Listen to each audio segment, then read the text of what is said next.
ദേശീയ അവാർഡ് നിറവിലാണ് മലയാളത്തിന്റെ പ്രിയ നടൻ വിജയരാഘവൻ ഉള്ളത്. കുട്ടേട്ടൻ വലിയ സന്തോഷത്തിലാണെന്നറിയാം, ഒരു അഭിമാന നിമിഷത്തിലാണ്. എന്താണ് തോന്നുന്നത്? എന്ത് തോന്നുന്നു, ഇത്രയും വലിയ സന്തോഷം വേറെ ഉണ്ടോ ജീവിതത്തിൽ? വലിയ ഒരു നടനെ സംബന്ധിച്ചിടത്തോളം ആ രാജ്യം അംഗീകരിക്കുന്നു, വലിയ സന്തോഷം. പൂക്കാലത്തിന് വലിയ പ്രതികരണമാണ് ആ സമയത്തും കിട്ടിയത്. ഇപ്പോൾ അവാർഡിലേക്ക് എത്തുന്നു. ഇതിന് മറ്റേതെങ്കിലും ചിത്രത്തിനൊക്കെ അങ്ങനെ അവാർഡ് കിട്ടേണ്ടിയിരുന്നു എന്ന് തോന്നിയിട്ടുണ്ടോ ഈ ഘട്ടത്തിൽ? ഈ അടുത്ത കാലത്തൊന്നും ഇപ്പോഴും തോന്നിയിരുന്നില്ല, പണ്ട് തോന്നിയിരുന്നു. ആദ്യം അഭിനയിച്ച സമയത്ത് ചില പടങ്ങളൊക്കെ വരുമ്പോഴത്തേക്കും ഉണ്ട് അവാർഡുണ്ടെന്നൊക്കെ പലരും വിളിച്ചു പറഞ്ഞപ്പോൾ അന്ന് പ്രതീക്ഷിച്ചിരുന്നു. പിന്നെ അങ്ങനെ പ്രതീക്ഷയൊന്നുമില്ല, കിട്ടിയത് ഭാഗ്യം. ഈ 40 വർഷത്തിലധികമായി മലയാള സിനിമയുടെ സജീവ സാന്നിധ്യം. അതുമല്ല, ശരിക്കും പറഞ്ഞാൽ 50 വർഷമായി, 43 വർഷമായിട്ട് ഫുൾ ടൈം സിനിമ തന്നെയാണ്. ആ കാലഘട്ടത്തിൽ ഈ ഓർത്തെടുക്കുന്ന പ്രധാനപ്പെട്ട നിമിഷങ്ങൾ ഏതാണ്? ഈ ഒരു അവസരത്തിൽ ആർക്കാണ് ഈ അവാർഡൊക്കെ സമർപ്പിക്കുന്നത്?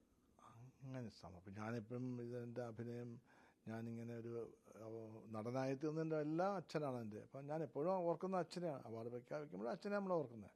പിന്നെ ഇതിനൊക്കെ കാരണം ഞാൻ ഇത്രയും വർഷം എന്നെ പ്രേക്ഷകൻ ഇഷ്ടപ്പെട്ടു എന്നുള്ളതാണ്. 43 വർഷത്തോളം മലയാള സിനിമ വലിയ കോട്ടങ്ങളൊന്നും ഇല്ലാതെ നിലനിൽക്കാൻ പറ്റി എന്നുള്ളത് പ്രേക്ഷകൻ്റെ ഇഷ്ടമാണ്. അപ്പോൾ അവരുടെ ഇഷ്ടത്തിനനുസരിച്ച് വ്യത്യസ്തമായ റോളുകൾ ചെയ്യാനുള്ള അവസരം ഉണ്ടായി. അത് പ്രൊഡ്യൂസേഴ്സ്, പല ഒരുപാട് പ്രൊഡ്യൂസർമാർ, എല്ലാവരും, നമ്മുടെ ഡയറക്ടേഴ്സ്, അവരുടെയൊക്കെ സ്ക്രിപ്റ്റ് റൈറ്റേഴ്സ്, അങ്ങനെയുള്ള അനവധി ആൾക്കാരുടെ ഒരു കണ്ടെത്തലാണ് ഞാൻ. അപ്പോൾ അവർ കുട്ടേട്ടനെ കൊണ്ട് ചെയ്യിപ്പിക്കാം, അല്ല ഇന്ന് ചെയ്യിപ്പിക്കാം, ഇപ്പം 100 വയസ്സുകാരൻ എന്നെ കൊണ്ട് ചെയ്യിപ്പിക്കാമെന്നൊരു തോന്നലുണ്ടല്ലോ, അതാണ് ഏറ്റവും വലിയൊരു അവാർഡ്. ആ അവസ്ഥ വരെ മലയാള സിനിമ എന്നെ അംഗീകരിച്ചു എന്നുള്ളതല്ലേ. അപ്പോൾ അത് പ്രേക്ഷകനും ഇഷ്ടപ്പെടുന്നു. പലതവണ ദില്ലിയിൽ വന്നിട്ടുണ്ട്, പല ഷൂട്ടുകളൊക്കെയാണ്. ഇത്തവണ അവാർഡും മേടിക്കാനാണ്. ആ വരവിൽ എന്തെല്ലാമാണ് മനസ്സിൽ ഓടി വരുന്നത്? ഞാൻ ദില്ലിയിൽ ന്യൂഡൽഹി എന്ന് പറഞ്ഞ പടത്തിനാണ് വന്നത്. 40 വർഷം മുമ്പാണ്. അപ്പോൾ അവിടെ ഇപ്പോഴത്തെ ഡൽഹിയായിട്ട് ഒരുപാട് മാറ്റമുണ്ട്. ഇപ്പോൾ ഞാൻ വന്ന വഴിക്ക് ഒരു അന്നത്തെ ഡൽഹി ഒന്നുമല്ല, ഒരുപാട് മാറ്റമുണ്ട്. രാഷ്ട്രപതിയിൽ നിന്നാണ് അവാർഡ് സ്വീകരിക്കുന്നത്. ആ ഒരു നിമിഷത്തെ എങ്ങനെയാണ്? പിന്നെ ഞാൻ മുമ്പേ പറഞ്ഞല്ലോ, അതൊരു വലിയ അംഗീകാരം തന്നെയാണ്. അത് നമ്മുടെ ജീവിതത്തിൽ കിട്ടിയ ഏറ്റവും വലിയ നേട്ടമായിട്ട് ഞാൻ കരുതുന്നത്.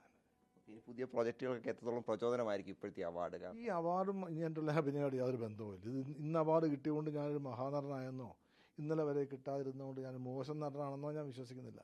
ഞാൻ അത്യാവശ്യം കൊള്ളാവുന്ന നടനായിട്ട് തന്നെയാണല്ലോ ഇപ്പോൾ ഇതിലേക്ക് എത്തിയത്. പിന്നെ നാളെ മുതൽ ഞാൻ വേറൊരാളാവും, അങ്ങനെയൊന്നുമില്ല. വലിയ മാറ്റങ്ങളൊന്നും അവാർഡ് ജീവിതത്തിൽ ഉണ്ടാകുന്നില്ല. ഒന്നുമില്ല, ഒരു മാറ്റം ഉണ്ടാവില്ല. പ്രേക്ഷകരോട് എന്താണ് ഈ ഘട്ടത്തിൽ പറയാനുള്ളത്? ഞാൻ മുമ്പ് പറഞ്ഞല്ലോ, പ്രേക്ഷകരാണ് എന്നെ ഈ 43 വർഷത്തോളം സിനിമയെ നിർത്താൻ കാരണം വെച്ചാൽ അവർക്ക് ഇഷ്ടമുള്ളതുകൊണ്ട്.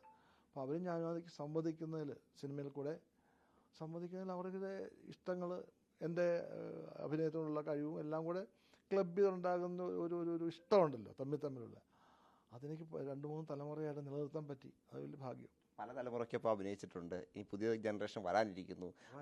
അവർക്കൊക്കെ എന്താണ് ഒരു സന്ദേശമായി നൽകാനുള്ളത്? ഒരു സന്ദേശം, അവർക്ക് നമ്മളെക്കാളും എന്തെല്ലാം കൂടുതൽ കാര്യങ്ങൾ അറിയാം. നമ്മൾ അവരിൽ നിന്നല്ലേ പലതും പഠിക്കുന്നത്. അപ്പം നമ്മൾ അങ്ങോട്ട് കൊടുക്കാത്ത കാര്യമില്ല. എന്താണെങ്കിലും അവാർഡിന്റെ നിറവിൽ റിപ്പോർട്ടിനോട് പ്രതികരിക്കുകയായിരുന്നു വിജയരാഘവൻ. അദ്ദേഹത്തിന്റെ അനുഭവങ്ങൾ, അതോടൊപ്പം തന്നെ സിനിമയുമായി ബന്ധപ്പെട്ട വിശേഷങ്ങളൊക്കെ പങ്കുവച്ചു. വീഡിയോ ജേർണലിസ്റ്റ് മനു പ്രേക്ഷനൊപ്പം reporter Noble Marikkaran, in reporter, Delhi.